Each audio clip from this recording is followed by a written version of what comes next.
If you're in the market for a good-looking, well-engineered small car which offers you a relatively compact dimension on the outside, but a roomy cabin on the inside, then the new Honda Jazz is a car that you should check out. Now let's have a look at the interior, shall we?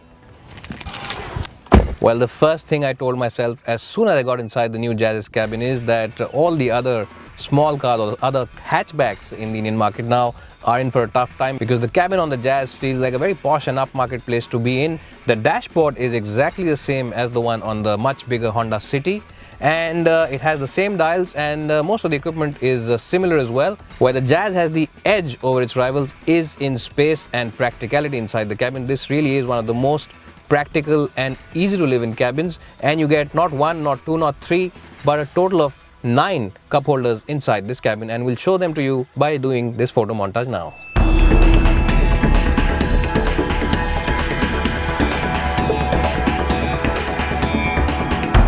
Well, the seats on the Jazz are supreme on comfort, the under-thigh support is excellent, and the cushioning is good as well. Well, the Jazz is the only car in its class which offers you a touchscreen for the climate control, which is also a feature found on the Honda City, and it also gets obligatory features now like Bluetooth as well as steering mounted controls for the audio. Well, surprisingly, Honda have left out a start-stop button, and there's no button for the central locking as well. Now let's check out if the back seat of the Jazz is as impressive as the front ones.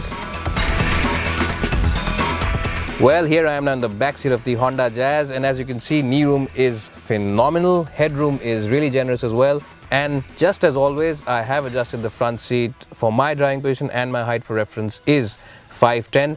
This is one of the few small cars in the Indian market which should not have any problems for tall 6-footers sitting over here in the back seat, and this is also one of the few cars which people will consider buying just to be chauffeur driven in. Well, seat cushioning is very good as well, and because it is generally a wide car at the back and the floor panel is almost flat, you can generally sit 3 people over here in comfort, and they should not be too tired at the end of that long journey. Honda's principle of man maximum, machine minimum seems to have really paid off well in the back seat of the Honda Jazz.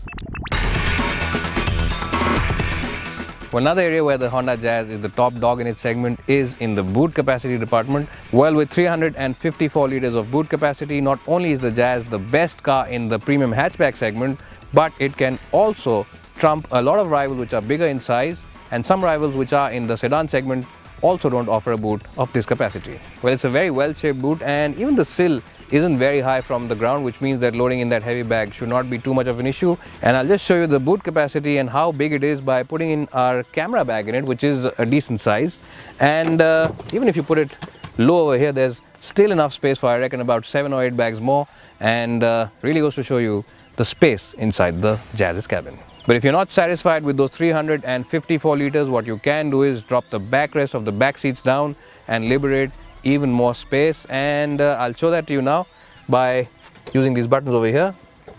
Even though there's a bit of a loading lip over here, there's a bit of a lump, but even then it is a very big and spacious place to keep your knickknacks and your bigger luggage in. Well, if you want greater flexibility, you can always choose the top of the line VX version of the Jazz, which comes with the Magic Seat option. The Magic Seats gives you 3 extra options with the seats. You can make a flat bed with the front seats completely folded, and you can also fold away the bench on the back seats to keep those pots as well as flowers. And you can also change the backrest angle on the back seat, giving you great flexibility inside the cabin.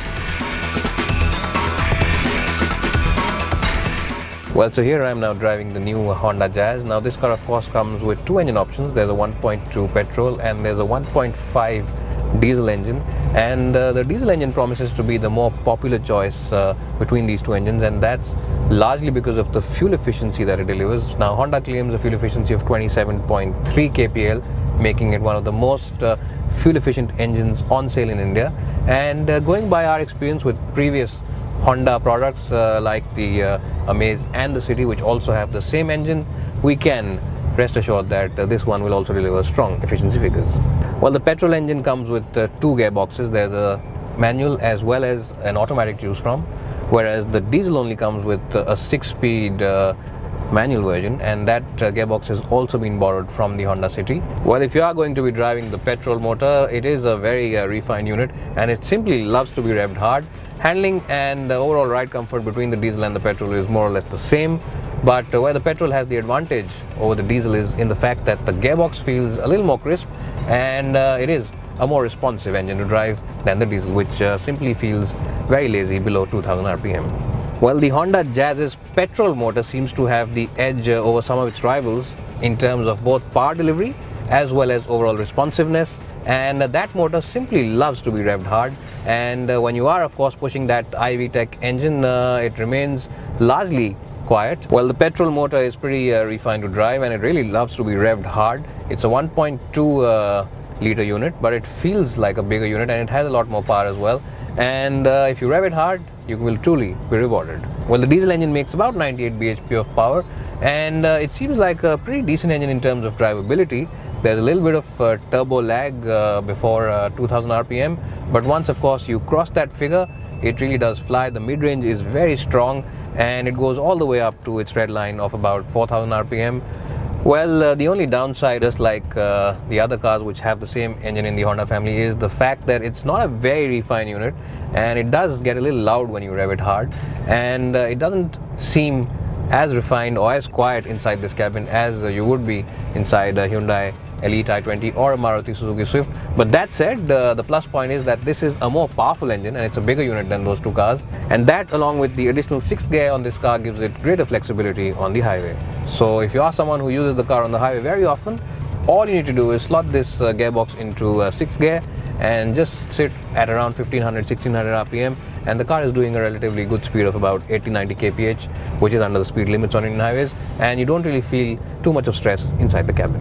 In terms of handling and overall ride comfort, the Honda Jazz is probably one of the best cars in its class, and that extra long wheelbase, remember this is one of the longer cars in its segment, really does help in the suspension soak in those bumps. And at slow city speeds, there's hardly anything which really troubles the Jazz's suspension, and very few potholes enter into the cabin. And even at higher speeds, the car remains pretty stable and feels reassuring when you are doing those 3-digit speeds. Well, in terms of driver involvement, the Jazz cannot match the likes of the VW Polo or even the Maruti Suzuki Swift, and there's a little bit of body roll when you push it into the corners. Well, in terms of accuracy, the steering wheel is light enough for town travel, and if you are someone who has to park this car into tight spaces, the steering wheel should not pose a problem. It is pretty accurate for most of the part, and it does not feel light when you are taking it on the highway as well. It feels pretty reassuring, and the stability on the Jazz is probably one of the best on any small car in India. Well, the new Jazz seems to tick all the right boxes in the premium hatchback segment. It comes with a roomy cabin, a large list of features, and a very fuel-efficient diesel engine as well. And all that, along with the Honda badge up front, means that resale values will be very strong when you plan on selling this car again. And that makes the Honda Jazz one of the strongest packages in this competitive premium hatchback segment. But before you decide to put your money on one, don't forget to watch our review of its main rivals, the Hyundai Elite i20, by clicking on this link here, and also the Maruti Suzuki Swift by clicking on this link over here. And as always, don't forget to subscribe by clicking on this link above. It's bye for now, and hope to see you soon.